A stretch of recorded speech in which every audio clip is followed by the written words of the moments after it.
예, 이어서 오늘의 전국 상황 짚어보겠습니다. 네, 최수영 시사평론가, 박원석 전 정의당 의원 두 분과 함께합니다. 안녕하십니까? 어서 오십시오. 네, 안녕하십니까. 예, 오늘 아침에 정진석 대통령 비서실장이 대국민 호소문을 냈습니다. 네.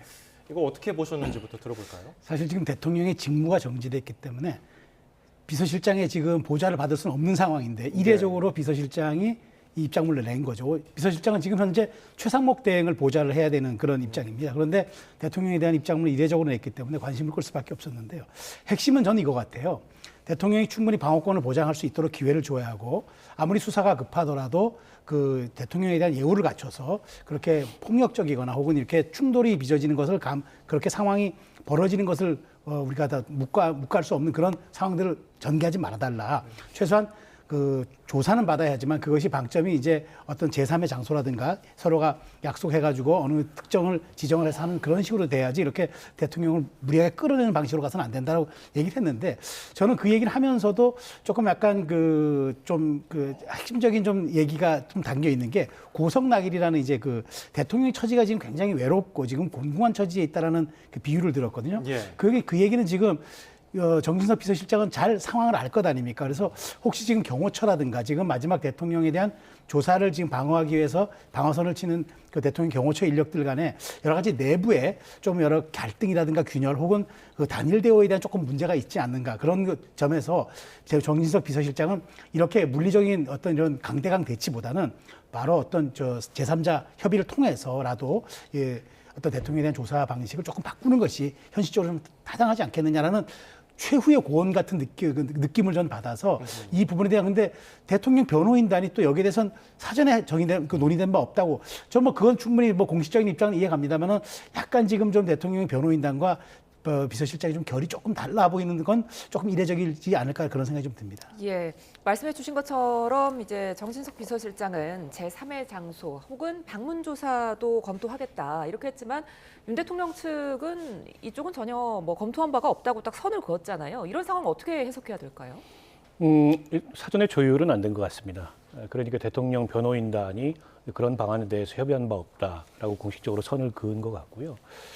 대통령을 보좌해왔던 입장에서 지금 굉장히 이제 위급한 상황에서의 마지막 충정에 발로 앉냐 이렇게 이해할 수도 있겠지만 공식적으로는 본인의 위치나 본분을 좀 망각한 이제 그런 이제 메시지가 아니었나 싶습니다. 지금 정진석 실장은 그 윤 대통령을 보좌하는 사람이 아니고 최상목 권한대행을 보좌해야 되는 분이고 예. 그에 대해서만 이제 공무상의 그런 역할을 해야 되는데 그걸 좀 넘어서서 제가 보기엔 어떻게 보면 지금 윤 대통령의 강성 지지층의 결집을 촉구하고 또 다른 한편으로 보면 지금 법 집행이 임박해 있으니까 경호처와 공수처 사이에서 모종의 중재 역할을 해보겠다라는 의도였던 것 같은데 뭐 둘 다 적절치는 않고요.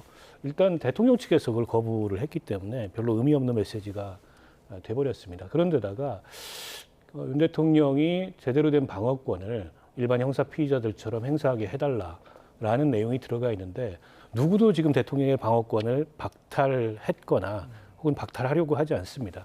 체포영장도 그렇고 더 나아가서 구속영장이 청구된다 하더라도 수사 과정에서든 아니면 법정에서든 피의자의 방어권은 누구에게나 보장돼 있는 건데 이 모든 문제의 발단은 윤 대통령이 수사기관의 출석 요구에 불응하고 더 나아가서 법원이 발부한 적법하게 발부한 체포영장에 원천적으로 불응하기 때문에 발생한 문제여서 윤 대통령을 제대로 보좌하려는 그런 의도를 갖고 있다면 대통령께서 스스로 어쨌든 이 출석해서 수사기관의 출석 요구에 응해야 된다라는 정무적인 판단을 제시하는 게 옳은 보좌지 이렇게 사실과도 맞지 않고 이치와도 맞지 않고 본인의 본분과 어긋나는 저런 얘기를 하는 거 대단히 부적절했다고 생각합니다. 예, 제3의 장소도 아니고 방문 조사도 아니라면은 윤 대통령 측은 지금 어떤 카드를 만짝거리고 있을까요? 그러니까 지금 두 가지 카드를 내놓은 건 맞죠. 그러니까 공수처가 우리에게 그러니까 이제 수사권을 인정을 할 테니까 우리를 선임계가 냈으니 우리랑 지금 조사에 대해서 협의를 한번 해보자는 게 하나가 있고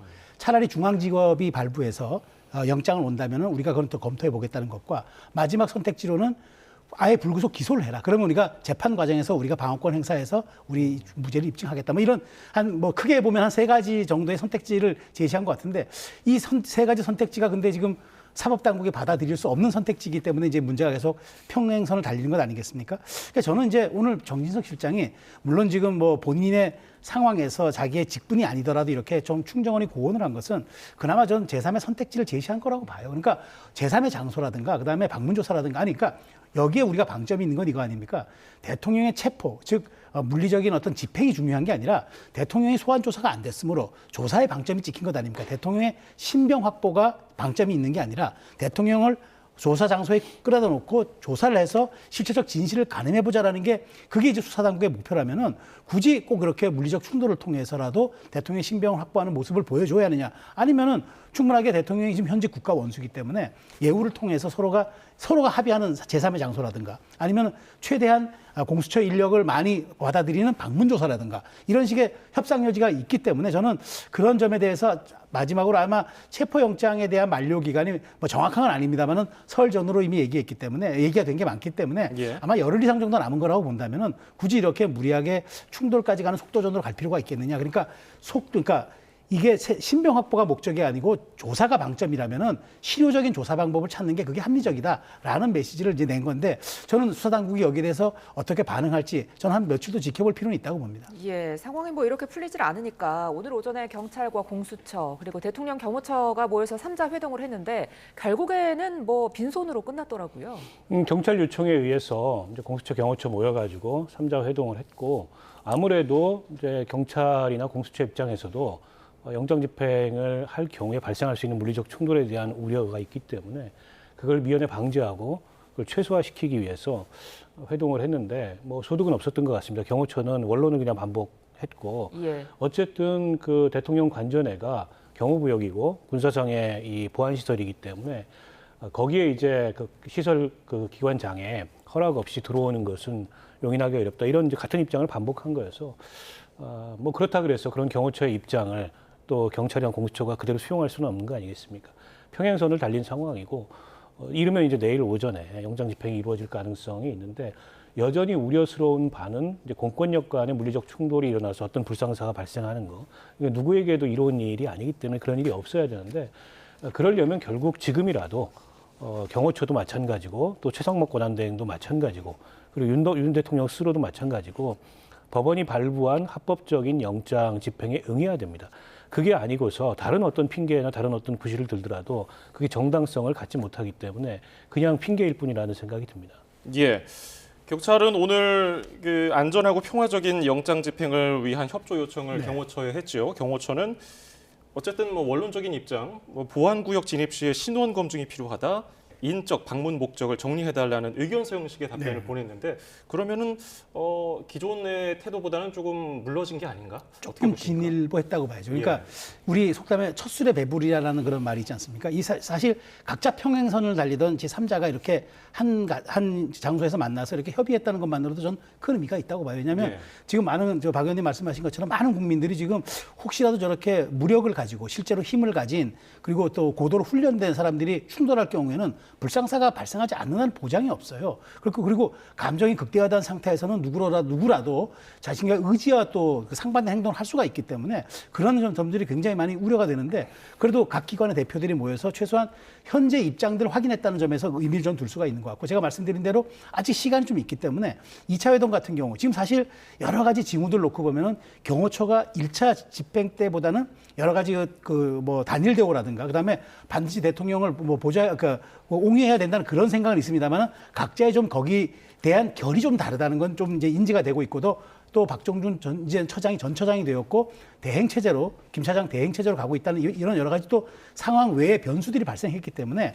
저는 2차 회동 같은 거 좀 가지면서 그러니까 최소한 영장 집행에 들어가더라도 양쪽이 좀 조율된 약속 대령 같은 걸 통해서 일정 부분 좀 타협할 수 있는 지점들까지 이렇게 하면서 좀 이렇게 허용하는 그런 단계들로 조금 매뉴얼을 만드는 것도 방법이라고 봐요. 그래서 그러면은 이제 어떤 뭐 상황에 따른 불상사, 그러니까 우리가 예측하지 못했던 불가측성의 불상사들을 좀 미연에 막을 수 있는 그런 어떤 좀 사전 방지 장치들이 되기 때문에 그런 측면에서는 2차 회동을 한번 할 필요는 좀 있다고 보고요. 다만 경호처가 이제는 뭐 경찰 쪽에 당신들의 신원들을 입증할 수 있는 자료들을 가지고 들어와라. 이거는 좀 물론 진일보한 이야기지만 그렇다고 저쪽에서 뭐 사람이 바뀌어서 오겠습니까? 그런 측면에서 조금 더 좀 현실적인 이야기들을 하는 게 좀 앞으로 협상 여지를 좀 두는 게 아닌가 그런 생각이 듭니다. 예. 네, 예. 체포영장 재집행 관련 대담 계속해서 이어나가겠습니다. 결국에는 지금 뭐 가장 관심이 가는 거는 이제 언제 영장 재집행을 할 것이냐잖아요. 뭐 추측의 영역입니다만 내일 새벽에 집행이 유력하다는 관측이 좀 있는데 의원님은 어떻게 보세요? 네, 그런 보도들이 계속 나오고 있고 예.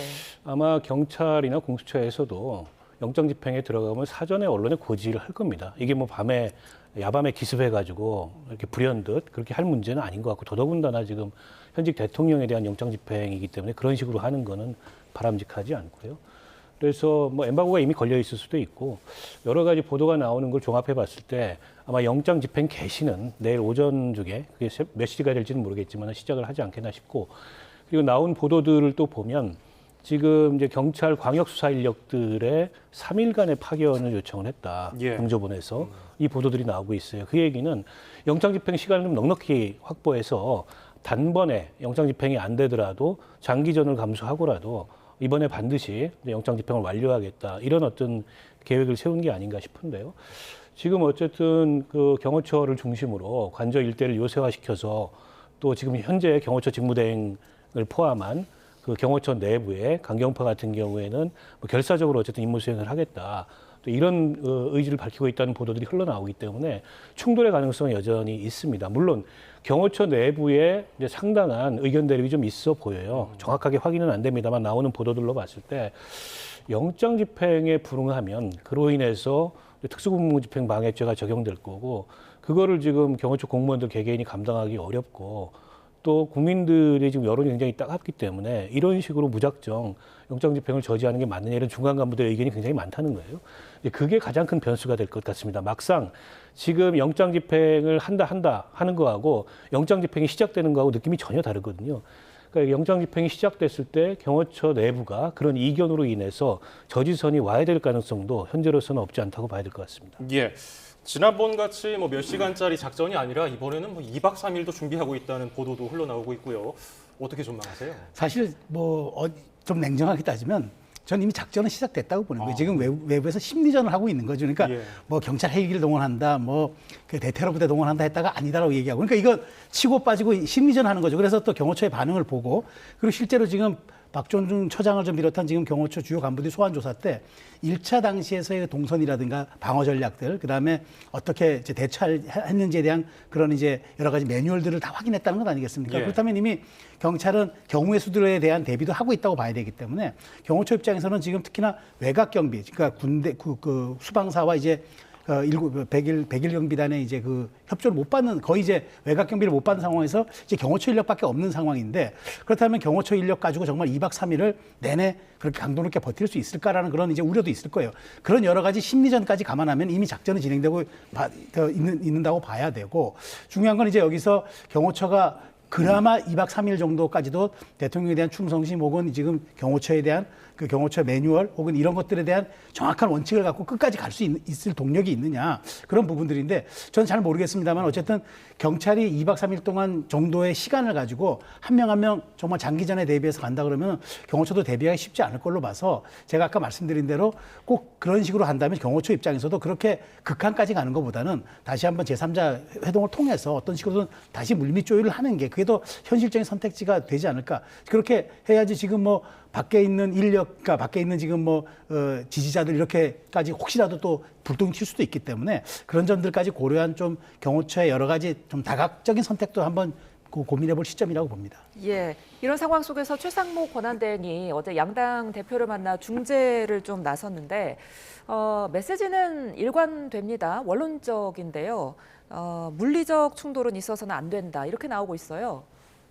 근데 맞는 말씀인데 그걸 그 여야 대표한테 하실 말씀이 아니고 권한대행이 지휘권을 행사하시면 됩니다. 공권력 간의 충돌은 누구도 원하는 상황이 아니기 때문에 어쨌든 우리 헌법과 법률에 따라서 적법하게 발부된 영장 집행에 협조하라라는 얘기 한마디면 경호처가 이제 저런 방식으로 저항을 할 수가 없거든요. 근데 최상목 대행은 마치 무슨 어떤 중립적인 본인이 역할을 지켜야 되는 것처럼 물론 영장을 둘러싼 여러 논란이 있습니다만 지금 대통령이나 그 변호인단이 하는 얘기는 그건 이제 적법한 얘기가 아니거든요. 우리 헌법 12조 3항의 영장주의에 따르면 하위 법률로 그 영장 집행의 예외를 만들 수가 없어요. 유일하게 있는 게 이런 기밀시설이나 군사시설 같은 경우에 압수수색 영장에 관계기관의 장에 응하지 않을 경우에 배제되는 조항이 있는데 그것마저도 법령 해석상으로 서부지법의 영장 발부를 하면서 해당되지 않는다고 얘기를 했고 그에 대해서 이의신청까지 다 기각된 상황인데 이 상황에 권한대행이 마치 뭔가 중립적인 위치에 서서 양쪽을 중재하겠다. 적절치 않고요. 만약에 일어나지 말아야 되겠습니다만 그 공권력 간의 충돌 가운데 어떤 불상사가 일어난다면 그 모든 책임을 지금 권한대행이 질 수밖에 없는 그런 상황에 놓여 있다는 점을 저는 명심해야 된다고 보고 지금이라도 저는 경호처를 향해서 법 집행에 협조하라라는 얘기 한마디면 이 상황이 빠르게 해소될 수 있다고 생각합니다. 예. 자, 그리고 또 관심을 받았던 헌법재판소 얘기 좀 해볼까요? 첫 번째 정식 변론 기일이 진행됐는데요. 4분 만에 끝나버렸습니다. 윤 대통령이 참석하지 않았죠. 재판관 기피 신청, 그러니까 전개선 재판관에 대한 기피 신청도 기각이 됐는데 이 점은 어떻게 평가하십니까? 충분히 신청할 수는 있다고 봐요. 왜냐하면 헌법재판소법 24조에 공정한 심판을 기대하기 어려운 경우에는 재판관 기피 신청할 수 있다라고 조항은 있습니다. 그러니까 윤 대통령 측에서는 전개선 재판관의 사실상 어떤 이념적 성향, 그러니까 성향을 문제 삼을 수 있냐는 논란이 되겠습니다만 충분히 이쪽에서는 윤 대통령 측에서는 그게 편향된 결과를 나올 수 있다. 또 청문 과정에서 보여줬던 발언들이 있기 때문에 그런 우려들이 든다고 얘기는 할 수 있죠. 그리고 또 하나는 이제 전개선 재판관의 배우자죠. 이 배우자가 지금 김희수 국회 측 소추인단을 이끌고 있는 분의 이제 소속된 이사회 지금 참여하고 있다. 그래서 이런 좀 인과관계 때문에 좀 공정한 재판을 기대하기 어렵지 않겠냐고 했는데 과거 박근혜 전 대통령 때도 박한철 재판관에 대한 기피 신청이 있었는데 그때도 아마 15분 만인가에 이제 각하가 됐다 그러더라고요. 근데 이번에도 빨리 된 거는 그러니까 공정한 재판을 진행해야 하는 건 분명하고 또 그렇게 말하자면 방어권 차원에서 충분하게 우리에게 문의를 할 수 있는 기피 신청할 수 있는 건 분명하지만 그거는 이유가 안 되고 오히려 이제 이쪽에서는 그건 이유도 된 것 같아요. 오히려 남편이 충암고 대통령과 동문이다. 그런 측면도 감안해야 된다는 얘기도 있었던 것 같은데 예. 어찌됐건 그런 저는 사정을 감안해서 윤 대통령 측에서는 충분한 권한을 행사한 거고 근데 헌재 입장에서는 이게 각하의 이유가 되지 않는다고 명백히 선을 그었기 때문에 이제부터는 심리에 본격적으로 좀 집중을 해야 되고 윤 대통령이 어느 날 나와서 어떤 식의 본인의 계엄에 대한 정당성과 당위성을 입증해내느냐 이게 이제 앞으로 향후 관건이 될 것 같습니다. 예, 여기에 더해서 윤 대통령 측이 변론기일을 일괄 지정한 것까지 이의 신청을 했지만 이 부분도 역시 기각이 됐습니다. 변론기일 지정은 재판부의 재량 사항입니다. 근데 그걸 가지고서 일괄 지정 자체가 형사소송법 절차에 어긋난다. 근데 형사소송법 절차하고 상관이 없는 게 이거 헌법재판이거든요. 때문에 형사소송법 절차대로 안 해도 됩니다. 그걸 준용하도록 돼 있지만 애초부터 이치에 맞지 않는 그런 이의 신청을 한 거기 때문에 그에 대해서 헌재가 기각한 거라고 보고요. 첫 변론기일에 이제 당사자가 불출석하면 헌재법에 변론을 종결하되 두 번째 기일부터는 어쨌든 당사자가 걸석이어도 진행을 할 수 있도록 돼 있습니다. 그리고 역대 헌법재판 대통령 탄핵 심판에서 노무현 전 대통령도 그렇고 박근혜 전 대통령도 그렇고 한 번도 출석을 안 했거든요. 다 걸석인 상태에서 재판을 했기 때문에 전례를 보더라도 별로 문제가 되지 않을 것 같고 앞서서 이제 재판관 기피 신청 같은 경우에 이제 소송을 지연할 목적이 너무 뚜렷하기 때문에 받아들이지 않은 거라고 봐요. 그리고 이 신청의 사유도 전개선 재판관이 법원 내의 어떤 특정 연구단체 출신이다. 혹은 그 배우자가 김희수 지금 국회 소추단 대표하고 같은 공익법인에서 일을 하고 있다. 그리고 국회 청문회 과정에서 이번 탄핵 심판에 대한 예단을 드러났다. 이런 건데 무엇 하나 사유가 되지 않기 때문에 즉시 기각한 게 아닌가 싶고 지금 대통령 탄핵소추 대리인단이 보이는 모습을 보면 모든 절차, 모든 단계에서 계속 이제 이의를 제기하고 문제를 제기하면서 마치 이 과정 자체가 공정하지 않고 정당하지 않다. 이런 인상을 남기려고 하는 재판이라기보다도 일종의 정치적인 그런 프로파간다를 하는 그런 모습이 아닌가 싶습니다. 예. 자, 국회 얘기도 좀 해보겠습니다. 국민의힘은 야당의 내란 특검법을 반대하는 대신 자체 특검법 마련에 착수했습니다. 일명 계엄 특검법. 이게 야당이 지금 재추진하는 것과 어떤 점이 다릅니까? 분명히 다르죠. 그러니까 야당은 내란이라고 네이밍을 해버리고 법안에 명시함으로써 이미 내란이 맞다라는 기정사실을 전제로 이렇게 법안을 추진하는 거고 국민의힘 측에서는 계엄이 있었던 건 분명한 사실이고 이 계엄이 위법했느냐 위법하지 않았느냐가 이번 내란 혐의에 대한 문제이기 때문에 계엄이라는 팩트 자체를 놓고 다투고 결론을 봐야지 내란까지 확대해서 우리가 미리 선제적으로 얘기할 필요는 없다라고 생각한 것 같습니다. 근데 중요한 거는 저는 여야가 그래도 이제 특검에 대해서 합의하고 양쪽이 이제 안을 내는데 근데 지금 민주당이 이제 그 특검 안에 대해서 이제 서로 이견을 좁히기 위한 이제 목적이잖아요. 그래서 이제 제3자 특검도 이제 추진하겠다고 했는데 근데 여기다 이제 외환을 넣어버렸기 때문에 과연 그렇다면 이게 이견을 좁히기 위한 특검법이냐 아니면 오히려 더 전선을 확대하고 그러니까 명분은 그럴싸한데 결국은 전선을 더 확대해가지고 오히려 민주당이 그러니까 의도한 바대로 유리하게 판을 끌고 가려는 그런 특검이냐 실체적 진실과는 상관없이 그런 측면에서 저는 이제 앞으로 협의 과정에서 굉장한 좀 약간 그 격돌이 예상되는데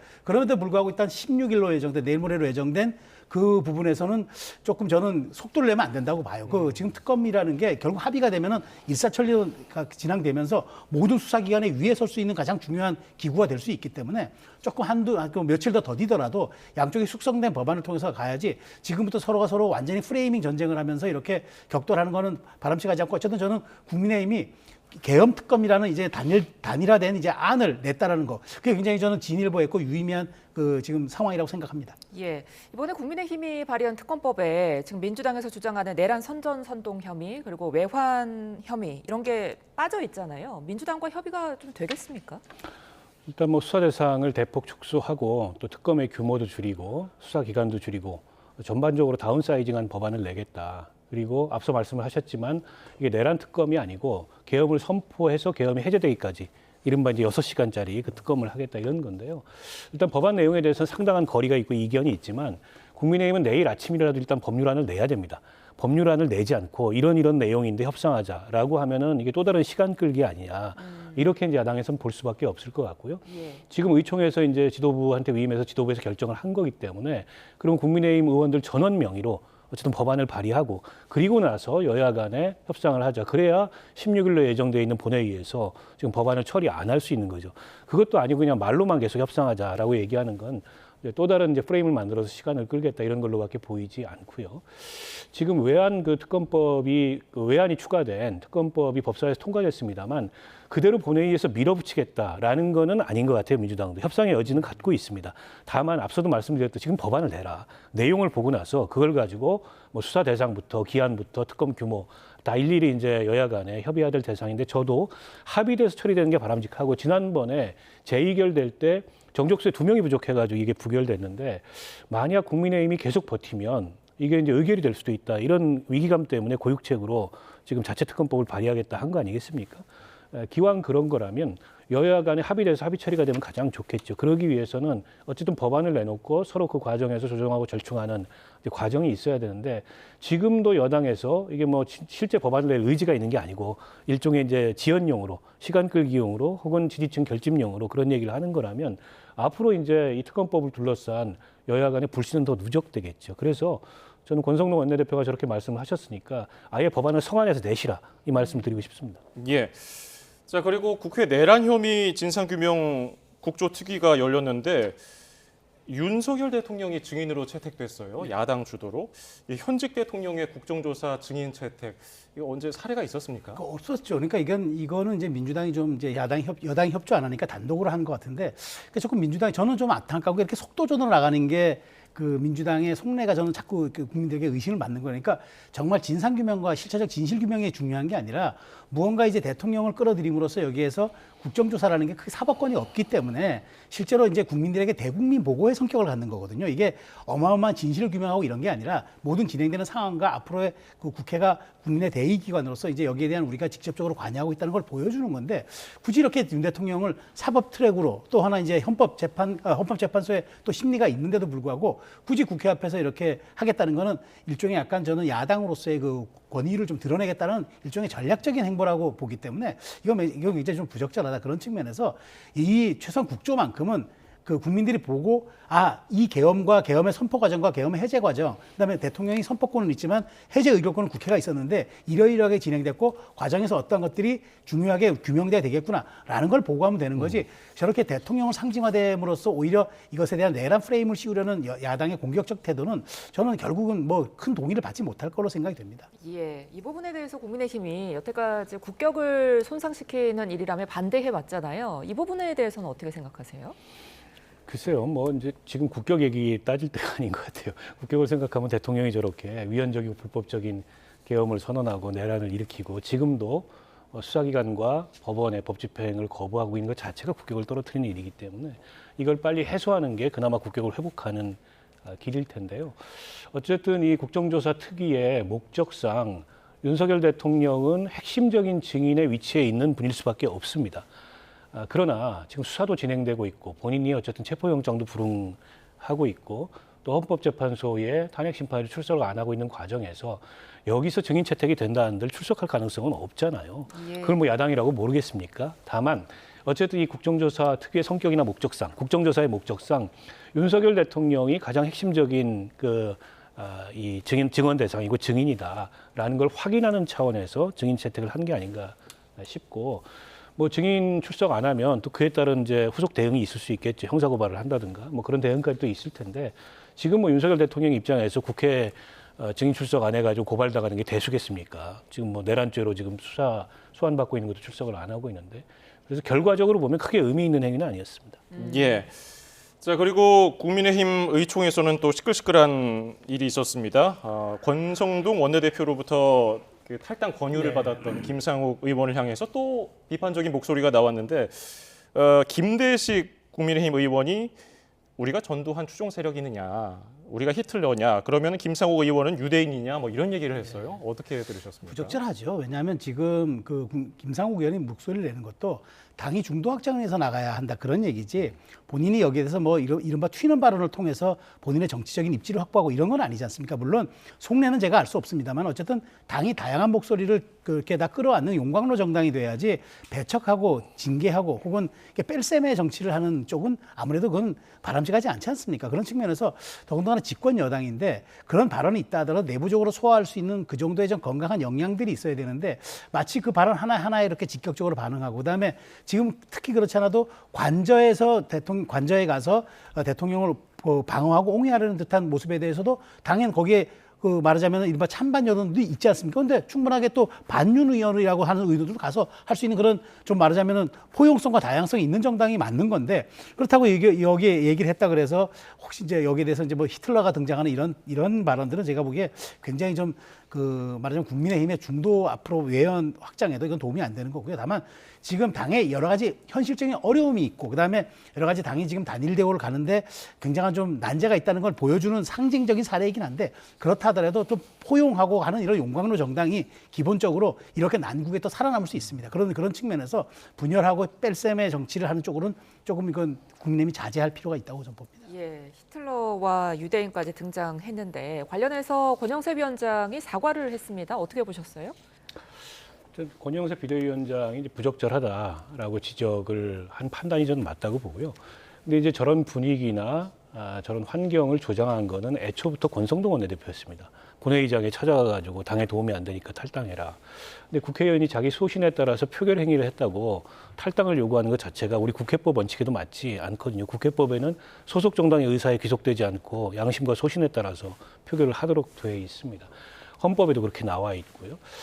그렇다 보니까는 지도부조차 그런 인식을 갖고 있으니까 당내에서 저런 분위기가 형성되는 게 아닌가 싶은데 사실 국민의힘은 지금 김상욱 의원 같은 분한테 고마워야 됩니다.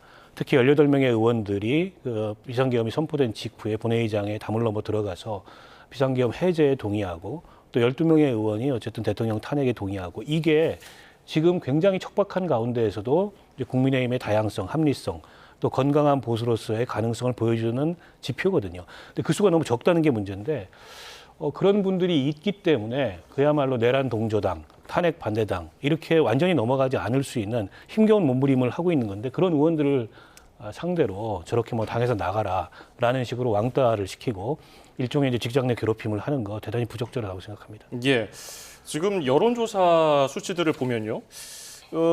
국민의힘 지지율이 민주당을 많이 따라간 모습이에요.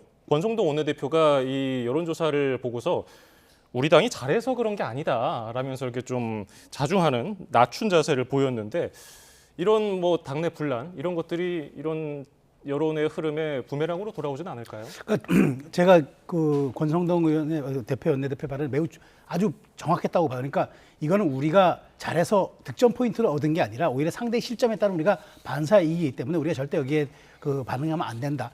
그러면 행동도 그렇게 나가야 합니다. 그러니까 말은 저렇게 하고 행동은 따라가지 않으면 안 되잖아요. 그러니까 지금 이 얘기는 뭐냐?